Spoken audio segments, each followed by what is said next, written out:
Hi there, Elevated Planet community. This is John Drew here, and I'm here today with the marvelous, my friend, Ruah Bull. How are you doing, Ruah? I am good, and I'm so happy to be talking to you today. Yeah, likewise. I always love our conversations, our rambles.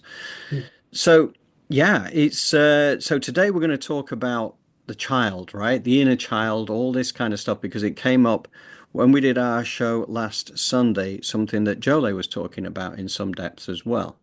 And I know this has inspired Rua to kind of reach for the tarot and give us give us a basis for exploring that still further. There we go. So give us a little bit of a heads up on the tarot and how the tarot like connects to the child, the inner child, the wounded child, whatever. Ah, well, we're going to be talking about three different aspects of the child: divine, innocent, and wounded. S Because when we talk about the child, I always want to know what aspect are we dealing with.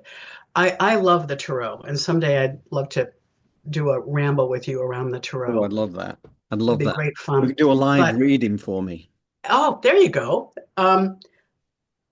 But the way that for me this really connects the wisdom is in terms of divine child. The tarot starts with the fool, the innocent, the soul that has the veil of forgetfulness has come in, and it's just like, oh boy, here I am. Yeah. Let's see. And then the major arcana tracks the development of the personality, the work with the personal unconscious, and then with what's called the transpersonal unconscious. What's fantastic about the wisdom of the tarot is that, and I love lots of decks, but I love the wisdom of the Rider deck, Rider Okay. Waite deck, because this is the 19 card, the Sun, Okay. where you can see the divine child. And what's so wonderful about it, John, is that this is the wise child that is with Hmm. us from the beginning, but and that absolutely everybody has. And in Okay. all circumstances, you can be in a hospital bed in pain, you can be in a terrible marriage, you can be any place and anywhere, and that energy is there. Not always accessible, but it's always there, Mm. radiating inside of us. And the wisdom of the tarot, putting it at the 19 as opposed to the beginning, is that as we go through our soul journey, and as we do the healing into greater and greater wholeness, we can then access and embody more fully this divine wise child that's inside of us. So I wanted to kind of start with that because, again, when people talk about the child, I'm always thinking, well, what child are Mm. they speaking about? Right. And just And hold that thought for a moment, sure, because I'm just going to sure. take a little something from here. This is interesting because my daughter, she's taken a little interest in tarot. Nothing major, but she's had readings and stuff. She had one thing. This is actually an incense burner kind of little thing. You put your incense stick into it and stuff like that. It's the only one, and she had it, and she gifted it to me when I Mm. was over there, and Oh my gosh. There you it's go. the only one I've Well, got. so we can both imagine that the Son, the divine child, is a kind of holding and supporting and sustaining the space that we're in today. I think that's wonderful. I love it. And again, that it's the Son. It's saying that in some deep way, this innocent wisdom is a profound aspect of who we truly are. Hmm. So I love to begin. We begin with this, and that's just remarkable, John. Isn't I it? love it. I I love love it. that. I love it. I love Don't it. you love it when things like that happen? Happen, and then maybe we can come back to it at the end. Hmm. But so what I'll do is I'll do my usual Queen of Swords with the discernment, and then we can kind of take a look because the divine child you can think of as an archetype if you want to use Jungian terms, or an aspect of the spirit or soul self. So it's this radiant energy that, again, everyone has. on a personal level, our personal psyche has what I have experienced personally and professionally, two different aspects, the innocent child and the wounded child. So the innocent child is who we are when when we first come in. Mm. And that it's Jolie was talking about that, when you watch children and they're just like this sense of wonder and awe and oh my gosh, there's a flower and oh my gosh, there's a rainbow and oh my gosh, there's water and oh, this person has their skin is a different color. What is it like? Just this kind of awe, openness to it. However, the innocent child also needs to be trained because, I don't have kids, but this as a parent, where you have to say, don't eat that plant. And Yeah. I know fire is wonderful, but don't stick your hand into the fire.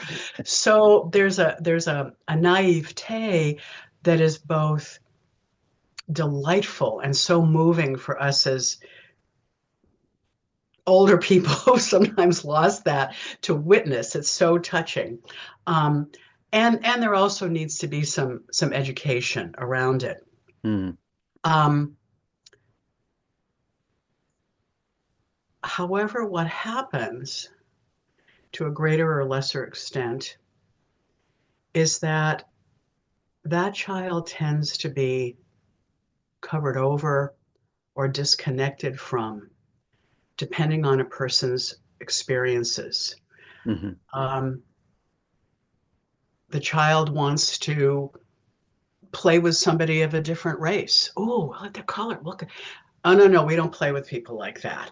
So that has to be shut down. So there are injuries or wounds around that isn't just teaching, don't stick your hand in the fire, but other places where we can see a kind of limiting of the potential of that child. And when I was a therapist, my specialty was working with survivors of childhood sexual and physical abuse.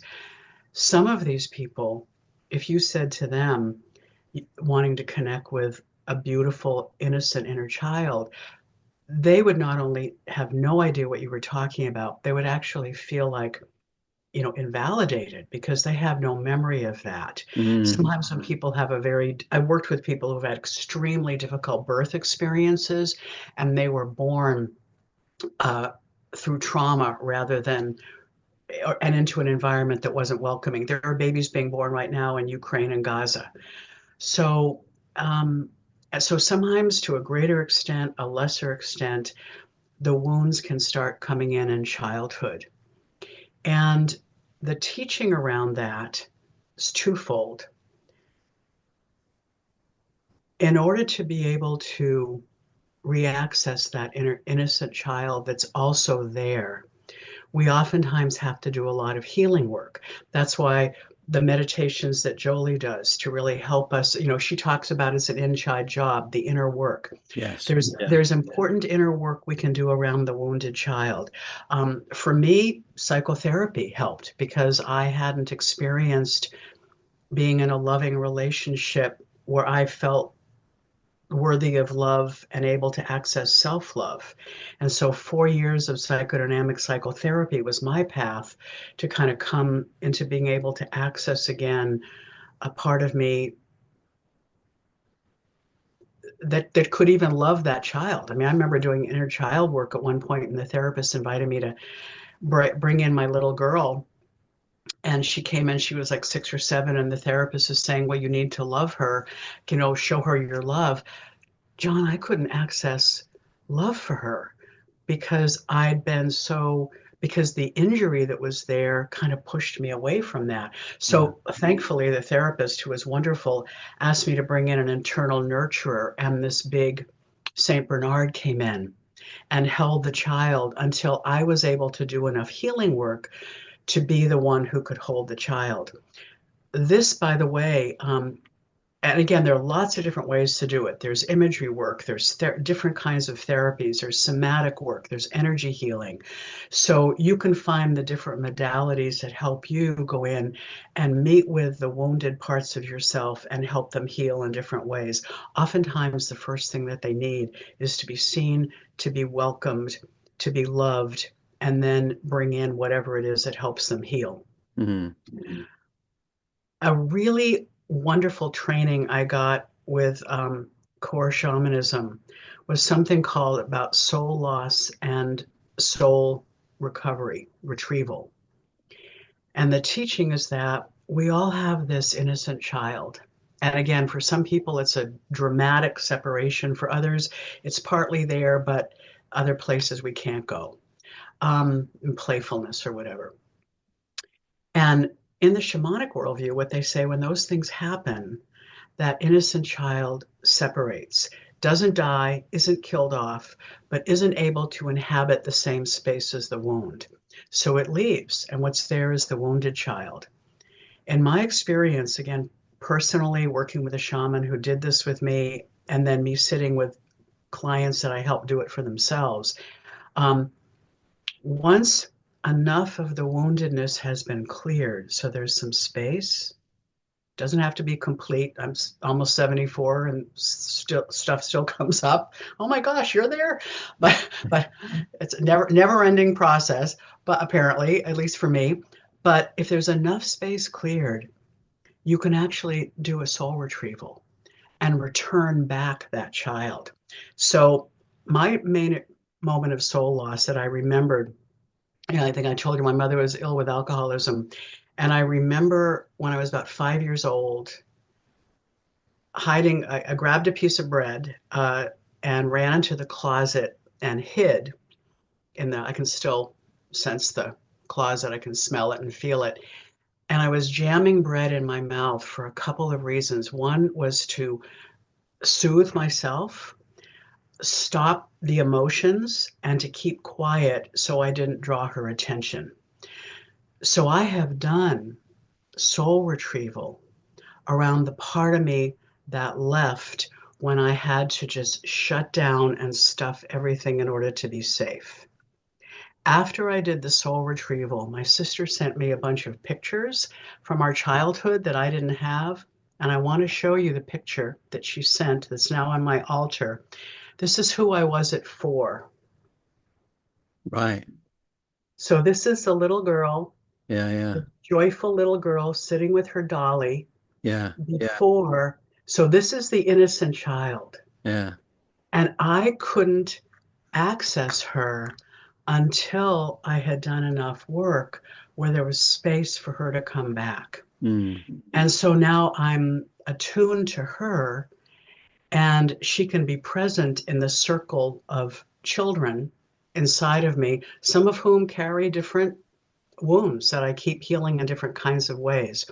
So I kind of wanted to place that, because when people say getting in touch with your child, it's like, well, if you're having a difficult time doing it, there may be a wounded child that's asking for attention and healing. And then if you do that and help that clear, as the wounds clear more and more, what happens is this child who is there prior to the wounds can start coming back. And you can start, I know people in their 40s, 50s, 60s, 70s, 80s who start writing poetry, or who want to go learn how to swim, or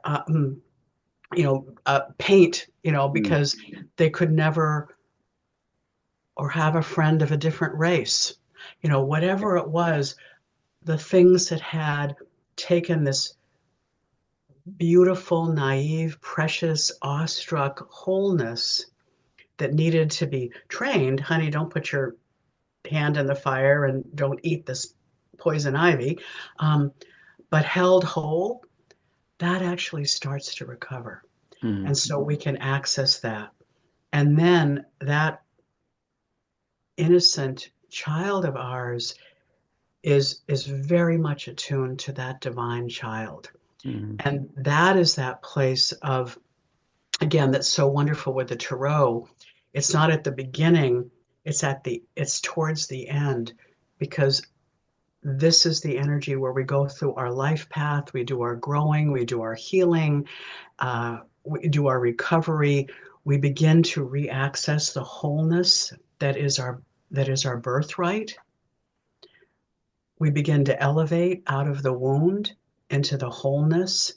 the innocent child is present. And that's, again, we find ourselves doing things that we were forbidden to do as children because we don't do that, or you're a girl or you're a boy and you can't. I actually had a client who was 72 years old who always wanted to do ballet. And he actually found a ballet teacher who started to teach, 72-year-old man. And he'd always, but his family was so angry that that might mean he was gay because God for and first of all he wasn't, and second of all who cares, but his family was freaked out about it. 72, That's and he brilliant. was like, he actually showed me a picture of him in his tights, and I'm like, that's that that's that innocent child that Yeah, was able to come out after he and I did a lot of work around, you can't do this because you're a man, and you can't do that because you're a man, and you can't do this because of your ethnic whatever, all the strictures yeah, around the joyful, creative, awesome, awestruck child energy. yeah. Yeah, that's beautiful. It just kind of reminded me actually when my sister got to her 60th birthday, she decided to do 60 things that she's not done yet. And one of them was the flying trapeze, and she did that. She did the jump. She did the jump and made it, and still alive and everything. Um, but yeah, and that kind of thing, and that's the inner child at work. And not that we had any suppression necessarily. I've got to say, we had, good childhoods. There's no doubt. Yeah, But but nevertheless, and even in, because I don't want to, I don't even want to paint this as like all the trauma. I mean, there are people who have extreme trauma, and I've been around that. I mean, in my work, that those are the people I work with.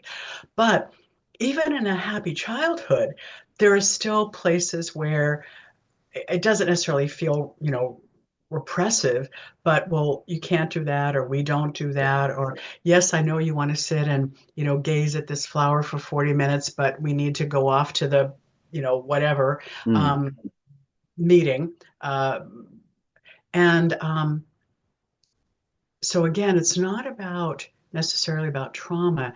It's just about how this world, with all of its constrictions, yeah. some of which are quite problematical, Mm, to put it mildly, interferes with that energy. And again, there are rules, honey. Don't put your hand in the fire. yeah, I mean, yeah, maybe the mystics can stick their hands in the fire, but yeah, most of us can't. yeah. But how wonderful. She did the trapeze. Did it? Yeah, yeah. But I think that is that point about the playfulness side of things. That is where, true freedom lies, It's that Yeah, freedom of expression. Fearless freedom of expression. And okay, as long as you're not hurting other people along the way, why would you not do it?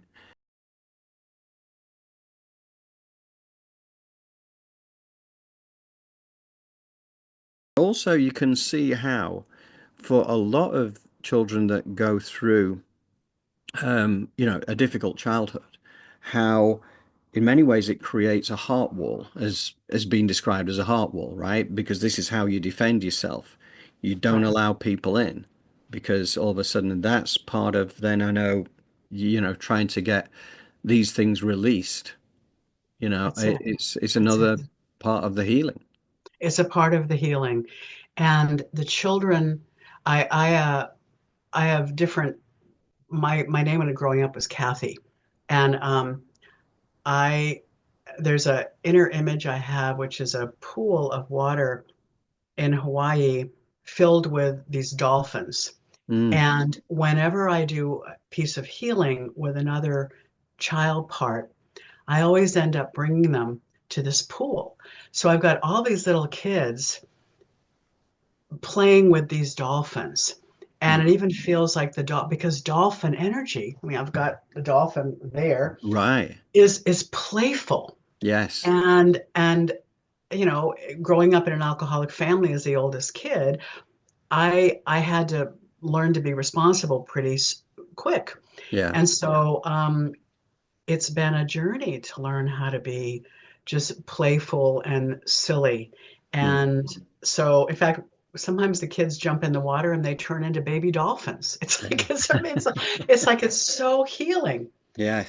And we need more of that energy. And again, the I think that that innocent child can then more easily access that divine child that has this extraordinary wisdom, because that's the one that even speaks through little kids sometimes, that says the emperor has no clothes, for Mm. example. Yeah, yeah, You yeah. can see it's not like just the naive child of, oh, everything is cool and wonderful and great and new.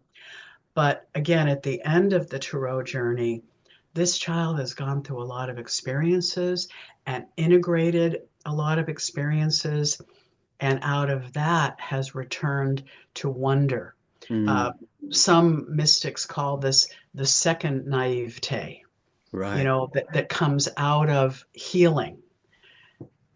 Yeah. It's really, and when you meet, you look at the Dalai Lama, you know, you Mm. look at Nelson Mandela, there's that book of Mm. the two of them, these two old men, and you see them like holding hands. You know how you see like little boys Yeah, holding yeah. hands? Which, I don't know about you, but in our culture, little boys are not supposed to hold their hands to each other very long. Whereas you go to Italy and they're like kissing each other on the mouth. And it's like, wow, this is a whole different culture here in the United States. But So you see these two old men holding hands, and you listen to them talk, and they're giggling half the time. Yeah. It's like these old men they've both been through a lot. The Dalai Lama has been through hell. Mm. Nelson Mandela went through hell. And Mm. yet, what has been restored is this delight, Yeah. this child, and that's the wise child and the Yeah. integrated, innocent child. I And I hope I'm think not making the map too complicated, but no, I want no, to not do at it all. I justice. kind of, it kind of, I think about my ex-father-in-law who passed on in 2016, and he was, the most wonderful man. And one of the things that you would always say about him is that he always had that childlike sense of wonder with the world. When you went places, he would be, "Oh, John, look at that," and he would just be, and I think to an extent, looking back on it, you just think he had the advantage. He was able to live in the now moment, right? He wasn't stuck in the past. He wasn't thinking about what was going to go wrong in the future. He was there. He was present.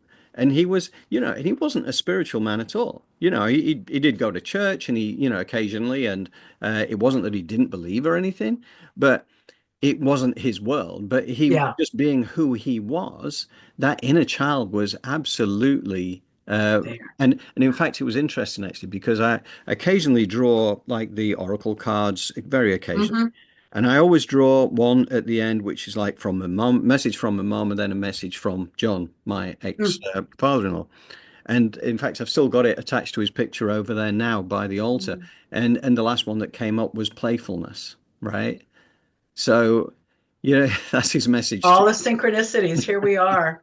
Yeah, yeah, yeah. yeah, because and that's what I always said about him. He was, and in fact, I have the poster over there, which is the thousands of candles can be lit from a single candle, and the life of that candle will not be shortened. And again, coming back to the Buddha, in the same way, happiness does not decrease through being shared. And that was kind of who he was. He was the person who lit everybody's inner happiness candle in life, right? Wonderful. It's And wonderful. yeah, and yeah, Yeah. that's kind of who he was, and it was great actually because like he was around for 30 years that I was around in it, which was great because in many ways he was very humble. He was but he was funny. He was very witty. He was like, but he had that sense of childlike wonder. So he was a kind of a role model for me as well. You know what I mean? Hmm. He's so like because he could get on with anybody, and it was like if you'd never met him before and spoke to him for 2 minutes, you'd go away with a big smile on your face and probably a little bit of a chuckle. That's, I would say he was a medicine man. Oh I mean, yeah. because I like to, I mean, it sounds like he brought in the medicine, the healing energy of joy, of wonder. It's so much of ordinary consciousness and the forces that hold it in place are about distractions that get us focused not on the now, but if it is in the now, it's about stuff that isn't helpful. I mean, I Right. live with, like I'm hungry and I'm eating junk. It's Mm. like, or I'm doing something that's even it's in the now, it's not really fulfilling. Or focus on the past and the future. And so to be somebody who just goes through life interacting with people, and people can in his presence have that momentary connection with humor and playfulness and the present moment. That's medicine. It's Yeah. like, people might 10 years later not all of a sudden start integrating, experiencing the seed that he planted in the Mm. interaction with him all those years ago. That's wonderful. Yeah. That's wonderful. Yeah. And in fact, he was kind of, in a way, he was almost responsible for me doing what I'm doing now, because after he'd passed on and my daughter was, and I've mentioned this before, but she went and had the reading because she was so desperate to get in touch with her grandfather again. A mediumistic, and he was there front and center. And when I started going for my first ever one, he was there. He was the first person who turned up. So he's really connected to you. He's super connected. And, like my mom as well. There's my mom and um, John, who, to me, they're front and center. I talk to them every day, a number of That's times, wonderful. every single That's day. wonderful. That's wonderful. That's wonderful, John. Mm. Wow. Wow. So, yeah, but again, it's coming back to that playfulness, that inner child, but again, what has amazed me in recent times, actually, I've heard so many stories about, abuse, childhood abuse, and things I mean, that, as you say, you start off with that innocence, and to have that innocence taken away from you in the worst kind of way, and imprinting, because that's often how things do go from generation to generation, That's isn't it. it? That's People it. That's carry it. that wound forward. The wound doesn't get That's it. released, therefore you're then bringing that into your That's next right. family scene, and That's it right. That's right. perpetuates generation on generation. That's right. And it's interesting actually because I remember Dr. Bradley Nelson. He's the one who does like the muscle testing kind of Mm-hmm. kinesiology Mm-hmm. kind of stuff. And I've seen him like when he does his, he'll demonstrate it in front of a few hundred people and he gets somebody up out of the audience. And he will sort of like work out through this matrix of potential answers. If it's on the left hand side of this grid, if it's on the right hand side, if it's left hand Right. side, then it's weak. If it's on the right hand side, it's strong. And then Mm-hmm. they work all the way down. And then finally, they'll find some wound that needs to be released. And he'll go through the releasing mechanism. And what was interesting, there was one lady in particular who'd gone through, and it was a lot of physical pain that she had, Mm-hmm. which was released. And it was like she'd lived with this for so many years, but it was ancestral. Yes. And what Yes. was interesting is that somebody came back to him after the show was finished and said to him, "Do you know what?" He said, "I can see spirits." He Mm-hmm. said, "When you released that lady from her physical Mm-hmm. trauma, ancestral trauma, I could see 200 people behind her." Which was the them, because it was like it was a release for the ancestral kind of thing as well.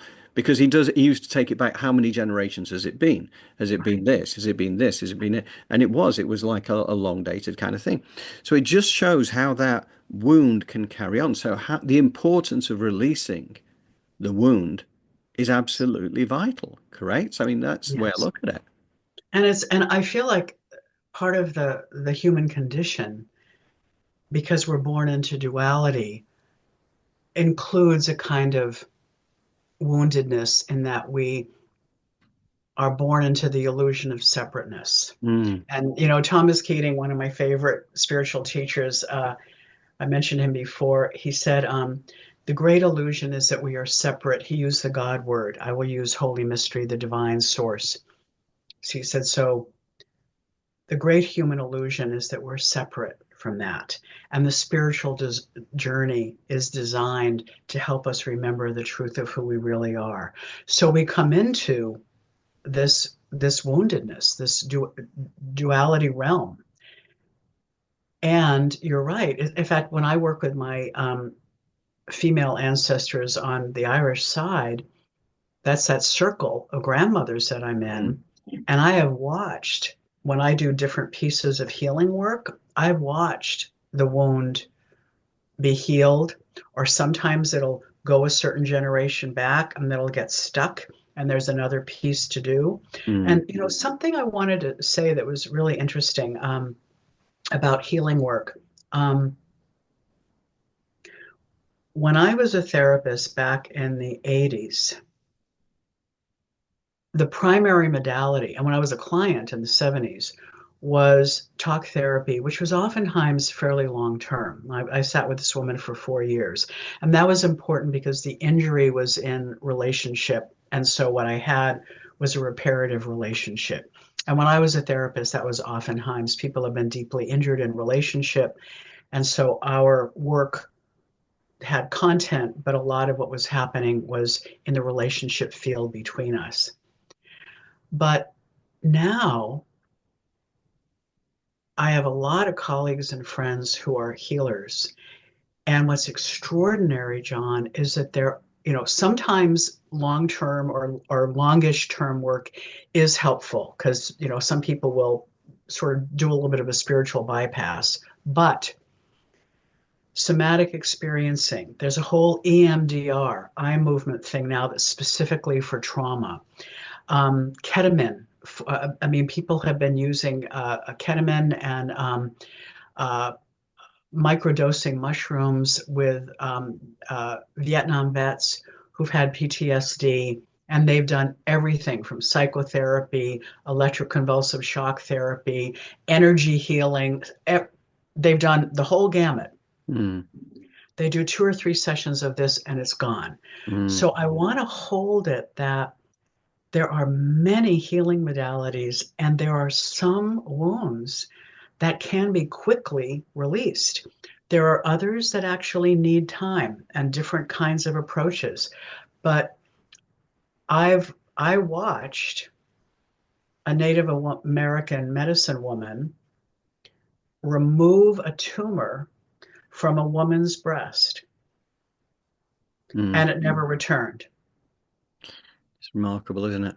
It is remarkable. And you know what? This, I've said this before. I think that what we ultimately go back to after this change is we go back to the wisdom. We go back to understanding metaphysics. We go back to understanding how powerful that is. Mm-hmm. And the fact is that you don't need medication a lot of the time. Mm-hmm. Mm-hmm. Pharmaceuticals can be, they're not always your friend. Okay. And Right, right, right. right, If right. there's a natural remedy and a way of doing this and a natural form of therapy, which I know there are so many, then this is where we need to get back to. And That's right. it's interesting you say that about the cancer growth because again, Greg Braden has demonstrated this on a few occasions, but there's the video, and it's less than 3 minutes long, but it's in China with the lady who's got a tumor, and it's a bad one.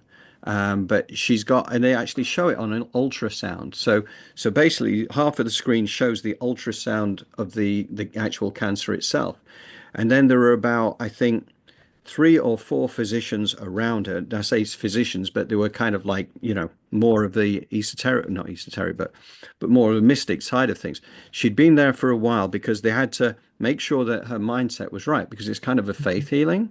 Mm-hmm. And Mm-hmm. basically, they stood around and they were talking in Chinese. They were chanting the same thing over and over. It took 2 minutes, 45 seconds to completely shrink the cancer to zero. And what they were saying was, it has already happened. It has already gone. It has already happened. And she at the same time is adding to that process by that positive kind of thing. Again, it goes back to that, I forget the name, Emil, whatever his name was, that he said, every day and every way I get better and better, which was an early way Right, right. of An early actually affirmation of using yeah, affirmations, and yeah, actually yeah, they'd proven yeah, scientifically that actually does work. And so it kind of just shows how much power we have and yeah. how much we've been convinced that we don't have. And it was something actually, I think I mentioned it on the last weekly that we did. about the Rife machine that came in. It was like 1922, this thing was out there, which was Royal Rife, who'd created this machine that used vibrational frequencies that offset the vibrational frequencies of cancer. So when the wave, everything is frequency. So the cancer's like this, right? And then he would use the equal and opposite wave against the cancer, so it kind of creates a flat Oh, line, right? So that's the principle of it. And that was back in 1922. The whole thing got squashed and crushed of because, course. Yeah, right? yeah, So that was like 103 years ago. years ago. Wow. And they know how to resolve this stuff, but at the end of the day, not meaning to be controversial, I'm just telling the truth. The fact is that there is there are bigger forces at play there who have decided what is good for the not so much what is good for the individual. It's not been about it's the amount of suppression that there has been, Yeah, whether it's medical remedies, yeah. whether it's free energy and stuff like that. Which again, Right, Tesla right. Tesla create was again 100 years ago, right? Yeah, yeah. And is coming round now. This is the era when I believe it all comes back in. Now, part of that, I believe, will actually be the fact that, and we see it certainly in the UK at the moment, the National Health Service is going through, to call it a crisis is a bit of an understatement. The whole thing is falling apart, and those who are working in it are the first to put their hands up and say, this is just not working anymore.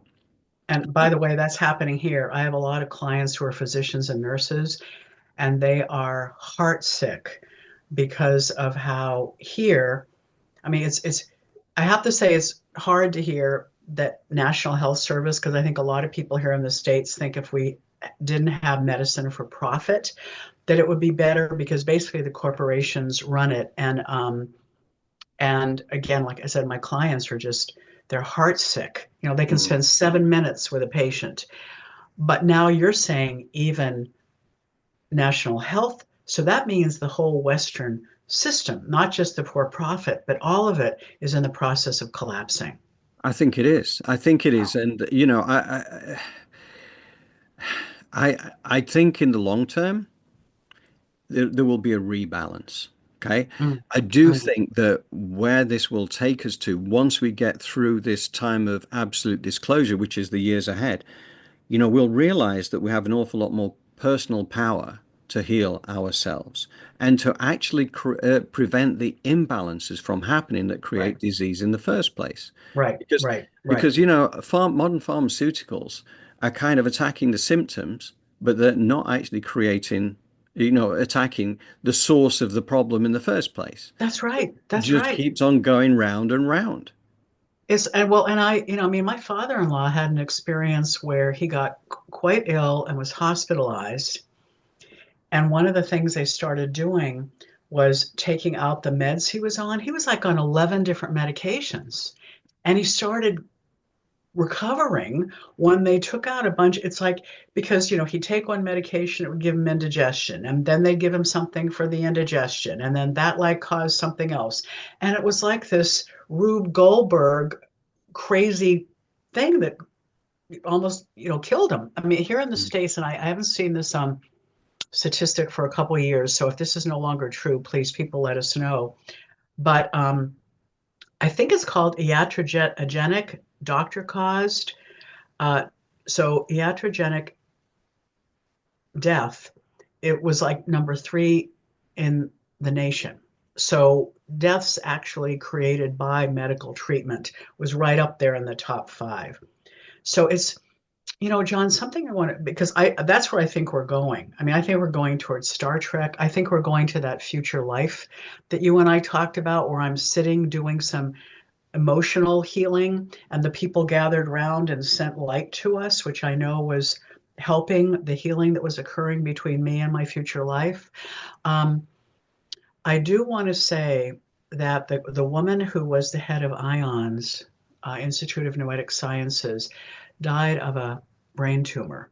Mm. And people around her were devastated because she was totally into spirituality, meditation. It's like she she got it, and yet she still died from that tumor.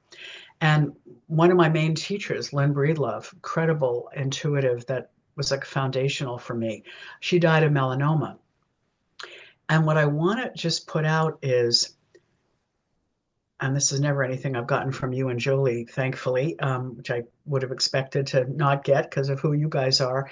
Um, there can sometimes be inadvertently, first of all, an expectation that this could happen for everybody, that everybody can be healed in that way. For all I know, it was Lynn's karma to die of melanoma. It's like that. I don't know what that was about for Mm. her.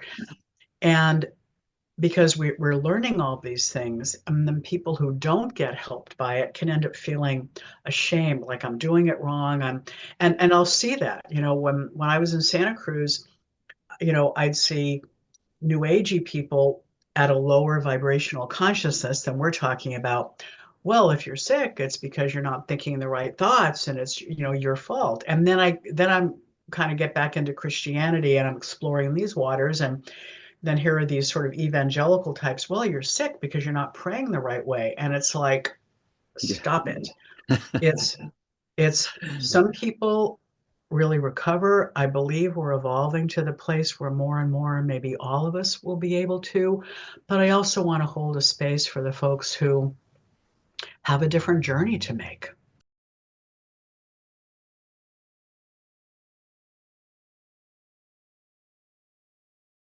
It's some people really recover. I believe we're evolving to the place where more and more, maybe all of us will be able to.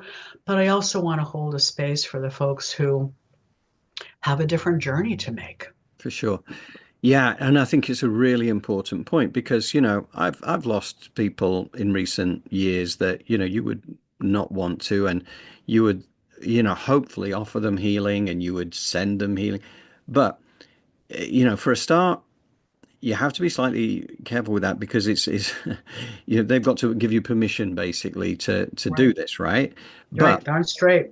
but it goes deeper than that as well because um, if it is your life path, and this is, we all come in with a contract, right? This is what we want to achieve in this lifetime, and I know this might go beyond a lot where a lot of people think about it, but this is what my learning is that we come in with a soul contract, we come in with a life plan, but that also has an end date. It has an expiry date. Mm, Now, not just one.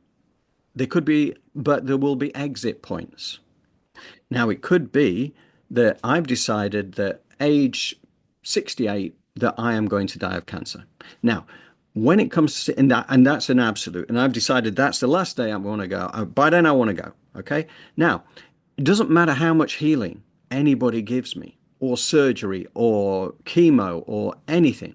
I'm going at 68, right? And people will say, well, hang on a second. Yeah, but he was into this and he was into spirituality. And how could it be that this obviously is, it's not, you've got to realize there is a point at which we have chosen pre-selected to say, okay, this is the, now, okay, you might have seven potential end dates. Depending how you're doing, you make a decision not at a conscious level, right. Right. Right.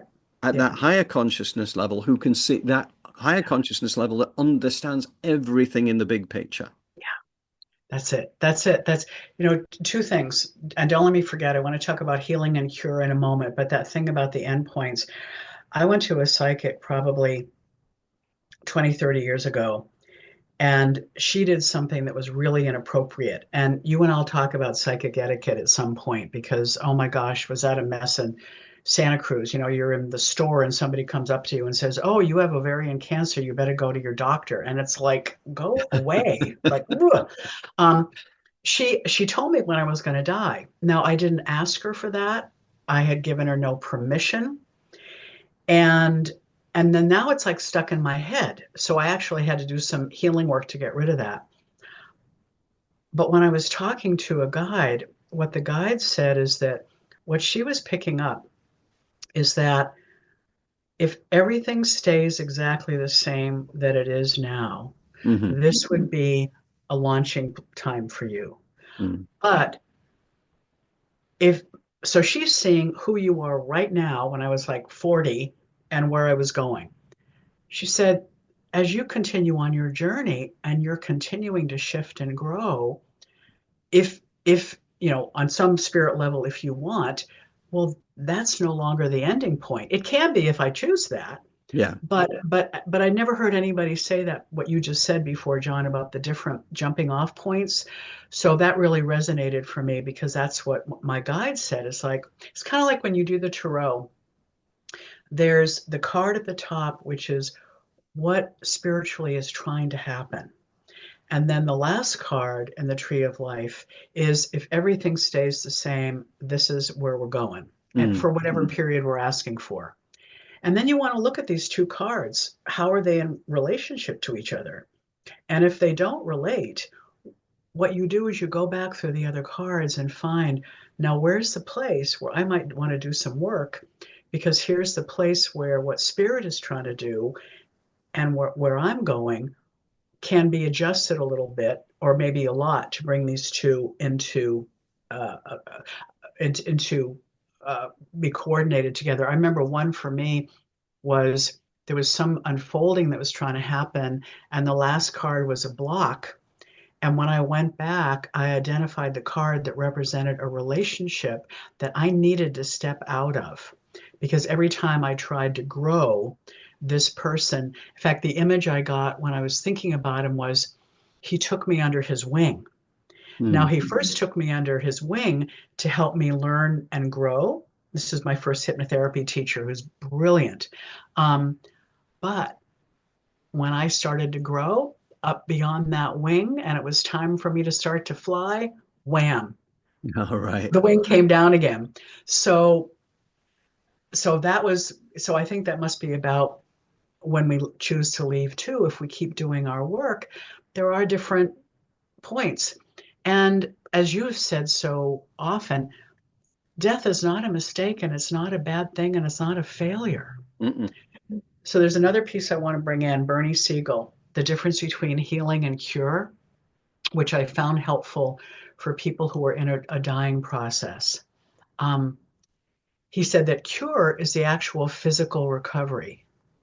Healing is psychological, spiritual, energetic, and sometimes people don't receive a physical cure, but they experience a profound healing. I mean, I haven't experienced this myself, but I have friends who do hospice work.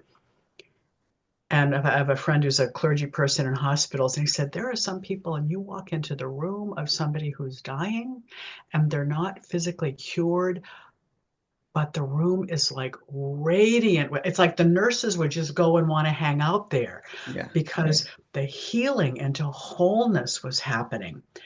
And so sometimes there's a cure and healing. Sometimes there's healing and no cure. I actually met one person who got a cure and there wasn't healing because he was still as big a jerk as he was before he healed. And I'm like, wait a minute, that's not fair. If I was in charge, that wouldn't happen. But there you But, go. but the word that came to my mind when you were going through that description there about, the nurses want to go and hang out in that room, is a sense of inner peace that that person has found. Yes, yes. That's what it is, and And that's radiating. and this joy that can say yes to life, that can say yes to life and to death because we know it's a transition. It's this radiant, peaceful capacity to be with what is Yes. and welcoming what is from this place of light. It's remarkable. I hope when it's my turn to die that I get to die in that way. Yeah. Yeah. And I think if you think about it as well, if we think about what inner peace means to us, it's that you no longer striving, right? You that we call it like a Ho'oponopono kind of thing. It's that zero kind of point, right? It's but I think that that is also a really good way to think about when we get confronted by things that are going on in the world which are unpleasant, and we talk about staying on the eagle's perch, right? Find your joy within. But Yes, also, even if you can't find joy, if you can find inner peace, yes, yes. right? That is a healthy state That's of right. mind. That's right. Because we can't always That's look right. at something that's going on out there and think joy, but if we can find inner peace, because we know there is a process going on at the moment, we know that the planet is being elevated, we know Yes. that the frequencies are going up, and as the frequencies go up, so do ours, because we are part Yes. of Mother Earth. Yes. We have to. The bottom line is, but some people will struggle with that because they're stuck in the density and they're stuck in the drama, and they're kind of busy watching this unfold and Right. find and going into fear, anger, Right. which is Right. which is kind of what the powers that were want them to do, That's right? it. The That's it. story is That's it. being fed to them, and That's it. unfortunately, we have to be careful what we ingest, you That's know? right. That's You've right. you've got to do it. You've got to look after yourself, which means that if that means that you have to kind of like break that diet of the news, right? Switch it off. Mainstream media news is toxic, right? Right. Right. It's designed to feed us a diet that is supposed to trigger us. That's right. That's right. And keep us activated and energized. And I mean, even the way that, you can read about how social media was designed. And the designers, many of whom will not let their children be on social media, by the way, um, actually studied the brain and studied the part of the brain that is addictive. And I might have shared this with you before, but a long time ago, somebody said to me, who benefits when the light workers are exhausted? Mm, You know? yeah, And I know for me, being in here in the States, um, I have several people that if some religious person has gone totally off the rails, I belong to something called Faithful America. They will let me know, and I'll know who to write, where to send money, who to call, and just say, this is not in alignment with whether it's Buddha, Jesus, or whatever. Um, I send money to the ACLU. God bless those people. They are called to be on the front lines. But I have to be watching things that are uplifting because otherwise I get, in fact, next time we talk about love, I want to talk about the difference between that second chakra that absorbs and then can be knocked off its perch mm, and the heart that can bear witness in this deep place of real caring, but doesn't get triggered and pulled into the maelstrom. Because you're right. It's like there's all this stuff that's about keeping us distracted, looking over here instead of over here, being agitated instead of being peaceful, being needy, greedy instead of content. I mean, if you look at the qualities of elevation, so much in our field here is specifically calibrated to prevent us from experiencing it. mm, It's, and one thing I want to say too, John, about joy, um, because I make a distinction, and I'm sure you do too, between joy and happiness. Because happiness is like that bubbly feeling. yeah, Joy is more like fourth chakra love, this steady state. And the great mystic Julian of Norwich, who she lived during the three times the plague went through Norwich. 75% of the population was wiped out in I mean, they had like piles of bodies in the street that they were having to burn. So she's living in hell, and she's able to say, and if you don't know higher consciousness, you think the woman needed treatment. Totally able to grieve and bear witness, and all is well, and all shall be well, and all manner of things shall be well. That is a different consciousness. And yeah. it doesn't say she didn't grieve the loss of her husband and children and friends. However, at the same time, she was in that place of trusting in Yes. what was happening,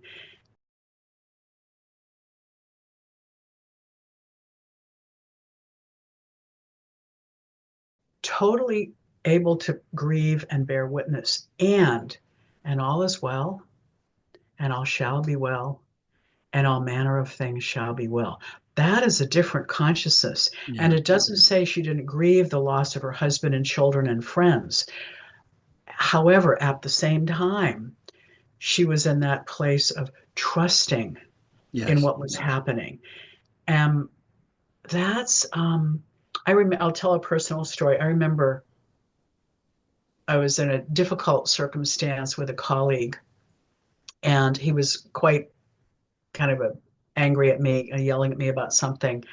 And I started to cry, and which was like, oh boy, I can, get her kind of thing.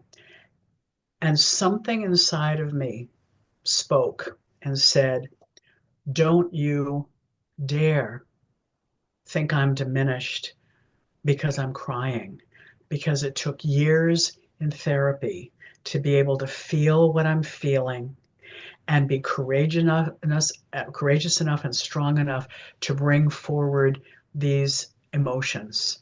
And it's like, so, and John, I will tell you, there was a weird kind of joy in being so alive that I could feel my sadness in that moment and even my fear.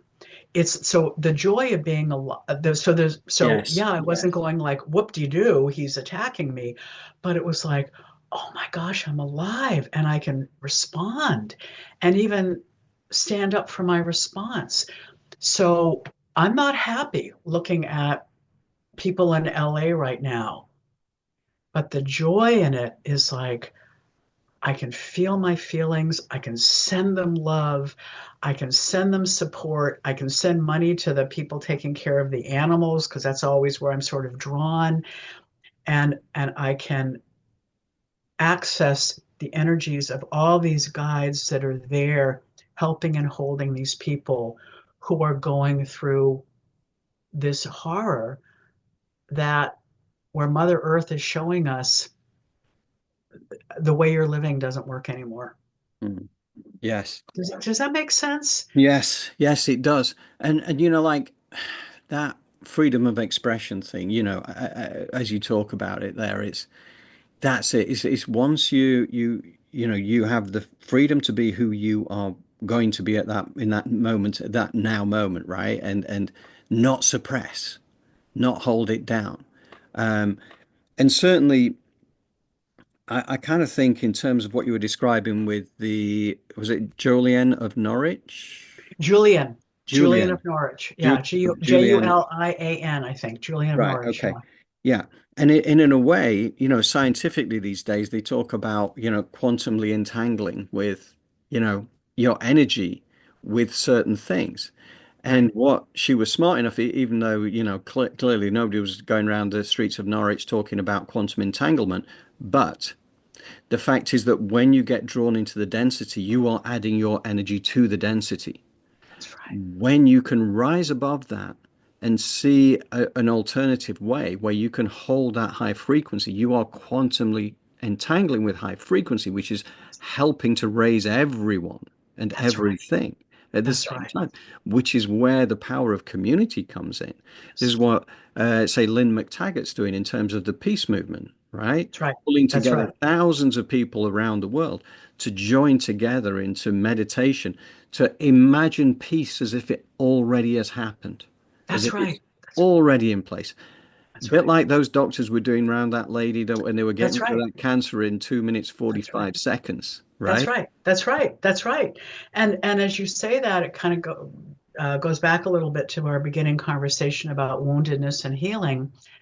That woman was able to receive the healing because of her state of consciousness being receptive to what they were doing.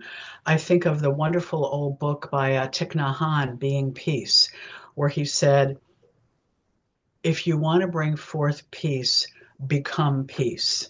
And Yeah. so he was talking about the inner work, the meditation, the healing work, etc. Um, I can't remember if did I ever tell you this before when I was, in college and going to the Vietnam War protests. Um, there was a group of Quakers who would show up, and I can't say the whole thing to put it out, but they were a riot because they held this banner that said, fighting for peace is like, let's say, fornicating for chastity. Yeah. And it was like, oh, if I'm angry and rageful and hate filled and and darn it, I'm gonna like kill you to bring forth peace. If I make something the enemy and I'm like gonna kill it, that doesn't really promote peace. So I have to do my work to not hate Trump, for example, Hmm. because if I Hmm. hate him, I'm just colluding with all the energies that are maintaining separation and division. So, what's the work I have to do? You know, same thing with looking at the people in the Los Angeles fires.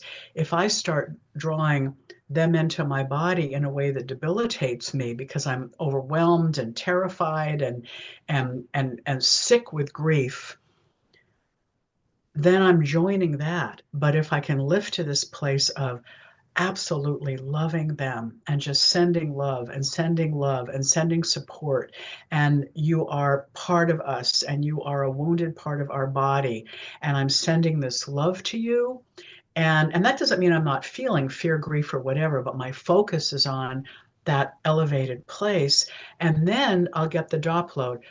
Send $100 to the people in Pasadena taking care of the animals.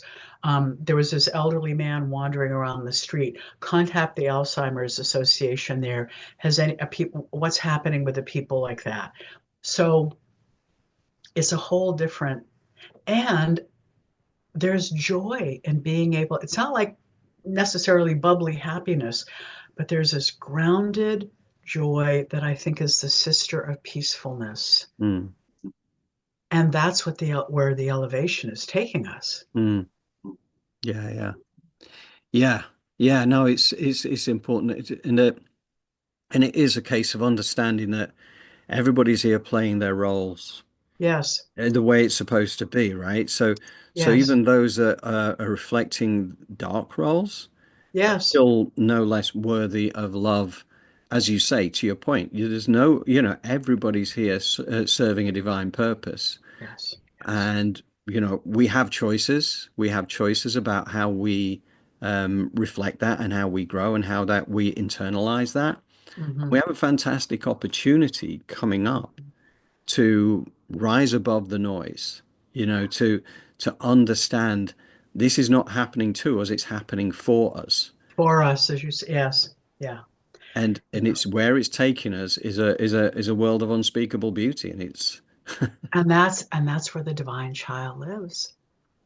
You know that if we can support one another in doing the healing work around the wounds mm, and different healing modalities for different people and at different times, reclaiming that innocent child hmm that is so much attuned to the divine child, then no matter what, we're in the world of unspeakable beauty. And as we live there more and more, that's what helps all of it to elevate. You know, I mm, did you see, going back to the fires for a moment, there was this uh, YouTube thing I saw, this interview with this woman who lost everything. She's turning 90 this month. And they interviewed her because the way she responded was, uh, you know what? I needed to let go of all those things. Excuse me. Um, I don't need two full closets of clothes. It's time to start anew. mm, Let's see what's happening next. 90 years old. And her wow. response, and I'm sure she felt sad and lost stuff, but her energy was, okay, what's the next adventure? Yeah, I know that. And Oh, isn't that a oh, wonderful kind of way to look at things, oh and my gosh. I think I mentioned before about that lady I sat alongside on a flight from Houston to Los Angeles once, and she was describing how her and her husband had lost their home going back to the 1950s and 60s. Right, right. And she said it was the greatest thing that ever happened to them because it freed them up. And after that, they traveled the world. They did this, they did that, and they said that they would never have done it. Of course, you don't look at your house that's been ripped out of the ground with sheer joy, but she realized that this is, there's a new beginning in everything. There's no accidents here. I don't know, but yeah, you feel for so many people. I used to live in Pasadena for a few years. I know a lot of people there. I used to do some work as a volunteer director at one of the credit unions there that has a lot of lending kind of going out into that community, a big community in Pasadena. So I've been in touch with my uh, friend there who's the CEO of the credit union and the board of directors, and it's like see how they're in shell shock, basically. I've got to say and it's understandable. But yeah, they will recover. They will get through this, and it'll be, I'm going out there myself in March to sort of just see how things are. And Oh, John, that's great. And again, that's such a good example, your response, because I know when people, and I've alluded to this before, when people talk about elevation and the eagle's perch, that can be misconstrued as a disconnect, not caring, oh, well, they signed up for this, so, oh, well. That's not it at all, because you have a big perspective, and then that love comes out, and then out of that you discover, not from figuring it out here, but arising from that heart, mm, that beautiful eagle who can see and then see, where am I called to bring forth my love, yes, my caring, my tending. So I always want to remind people, we're not talking about a spiritual bypass. We're talking, in fact, even with the people, that elderly woman, I'm sure she was feeling her feelings, and she needs to be able to do that. And even as she's feeling her feelings, there's also this awareness that there's something else also now opening to happen. So you don't squash the feelings, you welcome them. But again, if healthy emotion, energy in motion, it comes in and it moves, and it mm, comes in and it moves. And then you're on the perch going, what is love? What is love inviting me into here?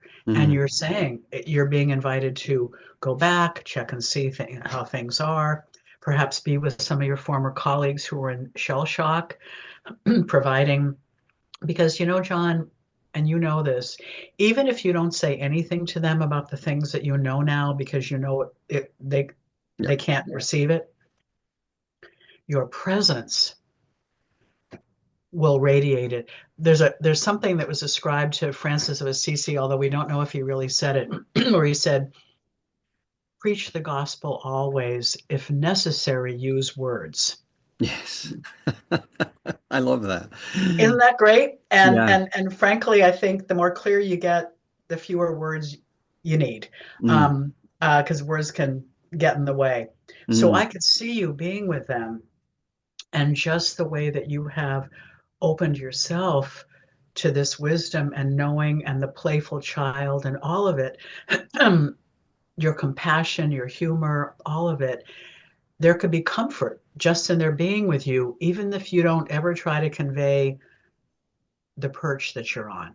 yeah. If that makes sense. Yeah. Yeah. Yeah. And it's interesting you mentioned Francis of Assisi because only a couple of hours ago I was responding to an email from one of our community, Erasmia, she was born in Greece during the Second World War, but she was over here over in America actually as a nuclear engineer, retired, but yeah, she's kind of part of our community, and she sent me some details on Francis of Assisi. And I wasn't that familiar with Francis of Assisi, but I am now because it's fascinating. So I said, thank you for sharing with me. But it was I actually just emailed her today, and she emailed me back just before our call, just to because I'm including part of something that she sent to me today, including that on the newsletter for the weekend Boy, because we've had all these synchronicities, I the, know. the And Tarot and cards with Francis of Francis. Assisi is also on the newsletter. Yeah, I It's love already it. there. It's already in place. So yeah. So we got this going on. We got Francis of Yeah, Assisi. We've got, because yeah. I was confessing that I do talk to plants, trees, and animals when I'm out and about with the dog. And I said it was good to read, but that it's not me who needs to go and get some help. No, in fact, when I was returning to Christianity, sort of, however I do that, it was so wonderful to find him because he spoke to the animals spoke to him. And by the way, the translation of gospel is good news. And the mystical heart of the good news is we and God are one. Mm. That's the deepest, deepest, deepest heart of all of it, that all the institution stuff can cover over. Um, but that's why people love him, and you don't have to be on his path to love him. I mean, he really modeled for us Westerners this love of nature, and um, I think we might be coming to the end because I have a little squeaky Oh, one. Annie. Hello, Annie. How you She's doing? we're starting to get the little squeaks, which means that somebody either needs water, a pee, or a cookie. So Yes. is Yes. that what Well, you're saying? I'll be starting to squeak a bit myself soon. So, Well, John, this was delightful. We definitely got to do some good rambling. oh yeah, I really enjoyed this as always, Ru. I really, Great really fun, great appreciate it. fun. So, and a quick thank you to the community as well for tuning in. As ever, we are very open to any suggestions, any questions, anything you want to talk about, any comments, anything. John Drew at elevatedplanet.life. I can make sure anything for Ruah gets to Ruah, and any future subjects come our way. So wonderful. You go and Great. release Annie gets you gun back out into the wild to whatever she's got to do. My backyard. Yeah. Yeah. It's 13 degrees out there. So let's just say that the scooting out and in is fast. Take It would care, be my for me friend. too. Bye, It would be for me yeah. too. I'd be there with her. Bye, everybody. All right. Bye. Take care. Bye.